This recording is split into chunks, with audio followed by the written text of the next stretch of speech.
Hello all.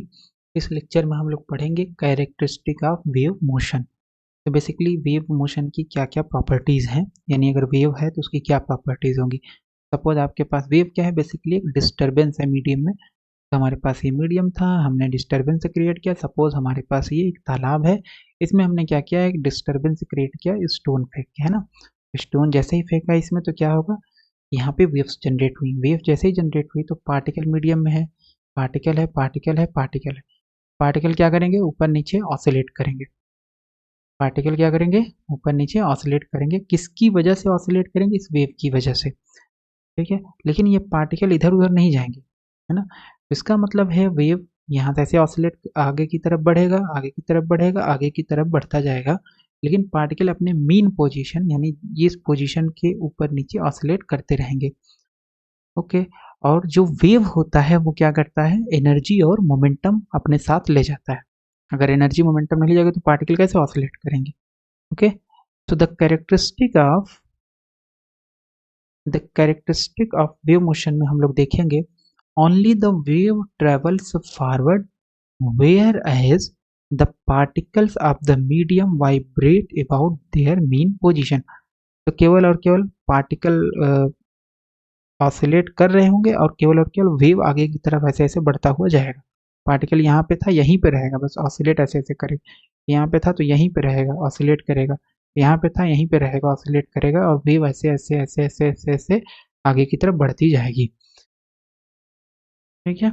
There is a regular phase change between the various particles of the medium. का क्या मतलब है, इसका मतलब ये है कि सपोज आपके पास यहाँ पे पार्टिकल है, यहाँ पे पार्टिकल है, यहाँ पे पार्टिकल, यहाँ पे पार्टिकल मीडियम का है। ठीक है, वही एग्जांपल लेते हैं। सपोज हमारे पास तालाब है ना, तालाब है, यहाँ पे हमने एक डिस्टर्बेंस क्रिएट किया, बेसिकली एक वेव क्रिएट किया। कैसे, एक स्टोन गिरा कर। स्टोन जैसे गिराएंगे यहाँ से वेव जनरेट हुई, वेव आगे की तरफ बढ़ी, उसको पहला पार्टिकल मिला। पहला पार्टिकल जैसे ही मिला, इसको वेव क्या करेगी, ऊपर नीचे ऑसिलेट कराएगी।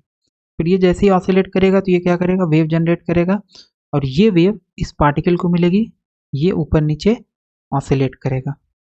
ठीक है। फिर इस पार्टिकल को मिली वेव, ये ऊपर नीचे ऑसिलेट करेगा। फिर ये वेव आगे इस पार्टिकल को मिली, ऊपर नीचे ऑसिलेट करेगा। इसका मतलब सबसे पहले कौन सा पार्टिकल ऑसिलेट करेगा, ये वाला। ये वाला पार्टिकल सबसे पहले ऑसिलेट करेगा, फिर इसके बाद ये वाला, फिर इसके बाद ये वाला, फिर इसके बाद ये वाला। इसका मतलब ये है कि एक फेज डिफरेंस है सभी पार्टिकल में, मतलब एक पहले ऑसिलेट करेगा, एक बाद में, फिर एक पहले एक बाद में, एंड सो ऑन। ठीक है, तो वही चीज है। पहला था कि only the wave travels forward whereas the particles of the medium vibrate about their mean position. तो वही चीज़ है कि पार्टिकल यहाँ अपना ऊपर नीचे ऑसिलेट करता रहेगा, वेव आगे की तरफ बढ़ती रहेगी। ये भी ऊपर नीचे ऑसिलेट करेगा, वेव बढ़ती रहेगी, ऊपर नीचे ऑसिलेट करेगा, वेव बढ़ती चली जाएगी। There is a regular phase change, दूसरा पॉइंट है, there is a regular phase change between the various particles of the medium. Particle जो हैं, जो पहले वेव के हैं, पहले ऑसिलेट करेंगे, जो वेव के दूसरे पार्टिकल होंगे, मतलब पहला पार्टिकल, जैसे एग्जांपल यहाँ देख लेते हैं, ये पहला पार्टिकल पहले ऑसिलेट करेगा, दूसरा पार्टिकल इसके बाद ऑसिलेट करेगा। ठीक है, तो the particles ahead starts vibrating a little later than a particle just preceding it. तो मान लो ये दो पार्टिकल है, इधर से वेव आया, तो ये आपके पास क्या है, अहेड पार्टिकल हो गया, ये प्रीसीडिंग मतलब इससे पहले ये वाला पार्टिकल है, तो ये पहले ऑसिलेट करेगा। तो वही चीज़ है, इन पार्टिकल यानी मीडियम में जो पार्टिकल है ऑसिलेट करेंगे, वेव के कारण उनमें फेज डिफरेंस आएगा। दूसरा हमारे पास है, the velocity of the wave is different from the velocity of the particles. तो जो पार्टिकल की वेलोसिटी होगी वो डिफरेंट होगी वेव की वेलोसिटी से। क्यों, क्योंकि वेव ये है और पार्टिकल इस तरीके से ऑसिलेट कर रहा है। फिर यहाँ से वेव मिली, फिर ये पार्टिकल इस तरीके से ऑसिलेट करेगा। ठीक है, तो अगर हम एक पार्टिकल ले लें यहाँ पे, तो इस पार्टिकल की वेलोसिटी मान लेते हैं u है, और ये पार्टिकल की वेलोसिटी v है, तो v generally not equal to u, यानी वेव की वेलोसिटी v और पार्टिकल का ऑसिलेशन की वेलोसिटी u, ये दोनों ही डिफरेंट होंगे। तो the velocity of the wave is different from the velocity of the particles. Wave motion is possible only in a medium which have the property of inertia and elasticity. तो wave motion केवल उन्हीं medium में possible है जिस medium में inertia हो और elasticity हो। When a wave travels in a medium, there is a flow of energy without any transfer of matter of medium। इसका मतलब क्या है? इसका मतलब ये है कि अगर किसी मीडियम में वेव प्रोपगेट करती है, तो सपोज आपके पास यहाँ से ये आया वेव, ऐसे ऑसिलेट किया, ये पार्टिकल है, पार्टिकल को मिला, फिर ये पार्टिकल ऑसिलेट जब करेगा ऊपर नीचे तो वेव जनरेट करेगा, फिर दूसरा पार्टिकल होगा इस पार्टिकल के बगल में, इसको मिलेगा तो ये ऊपर नीचे ऑसिलेट करेगा, फिर ये वेव जनरेट करेगा, तो इस तरीके से आगे की तरफ बढ़ता जाएगा। तो इसका मतलब है ये जो वेव है इसके पास क्या है? एनर्जी और मोमेंटम है, और ये एनर्जी इसने इसको दिया, फिर ये जो आपके पास पार्टिकल था इसने वेव जनरेट किया, तो यहाँ से वेव जो जनरेट हुई एनर्जी कैरी की साथ में इसको मिला। तो इसका मतलब है कि जो वेव है इसमें क्या हो रहा है? एनर्जी का ट्रांसफर हो रहा है, यहाँ से इस पार्टिकल में, फिर यहाँ से इस पार्टिकल में, फिर यहाँ से तीसरा चौथा particle and so on. When a wave travels in a medium, there is a flow of energy without any transfer of medium। तो पार्टिकल इधर से इधर नहीं जा रहा है, पार्टिकल आगे की तरफ ये वाला नहीं जाएगा, ये केवल अपना ऊपर नीचे ऐसे ऑसिलेट करता रहेगा, ये वाला भी अपने मेन पोजीशन के अबाउट ऑसिलेट करेगा, ये वाला भी, लेकिन वेव आगे की तरफ एनर्जी को ट्रांसफर करती हुई चली जाएगी। The energy of vibrating particles at extreme position is wholly potential and at mean position is wholly kinetic। इसका क्या मतलब है? सपोज ये वेव है, ठीक है, इस पार्टिकल को मिला तो पार्टिकल क्या किया, मान लो यहाँ से यहाँ तक आया और यहाँ से यहाँ तक आया, ये जो दो पोजीशन होगी पार्टिकल की इसको बोलेंगे एक्सट्रीम पोजीशन। यहाँ से ऊपर जाएगा जाएगा यहाँ तक जाएगा, फिर यहाँ से नीचे आएगा मीन पोजीशन, फिर मीन पोजीशन से फिर यहाँ पे आएगा एक्सट्रीम पोजीशन। एक्सट्रीम पोजीशन पे जो पार्टिकल की एनर्जी होगी वो क्या होगी? वो होगी पोटेंशियल एनर्जी। टोटल एनर्जी यानी कैपिटल ई हो जाएगी पार्टिकल की पोटेंशियल एनर्जी। क्यों? क्योंकि पार्टिकल यहाँ से वापस आ रहा है, अगर इसके ऊपर जाता तो पार्टिकल के पास, क्योंकि ऊपर जाने के लिए क्या है? काइनेटिक एनर्जी चाहिए, आगे मोशन करने के लिए ऊपर ही जरूरी नहीं है, तो यहाँ पे समझने के लिए, तो पार्टिकल इससे अगर आगे जाएगा तो उसके पास और ज़्यादा काइनेटिक एनर्जी होनी चाहिए, लेकिन क्योंकि पार्टिकल यहाँ से वापस आ गया तो इसका मतलब काइनेटिक एनर्जी इस पॉइंट पे जीरो, इस पॉइंट पे जीरो। और इस पॉइंट की अगर हम बात करें, मेन पोजीशन की बात करें, क्योंकि पार्टिकल यहाँ से आगे की तरफ गया, यहाँ से आगे की तरफ गया, तो इसका मतलब इस पॉइंट पे जो एनर्जी होगी वो क्या होगी? Totally kinetic energy. So main position पे जो पार्टिकल के पास एनर्जी होती है वो क्या होती है? Kinetic energy. और एक्सट्रीम पोजीशन पे जो पार्टिकल ऑसिलेट कर रहे हैं उनकी जो एनर्जी होगी वो क्या होगी? Potential energy.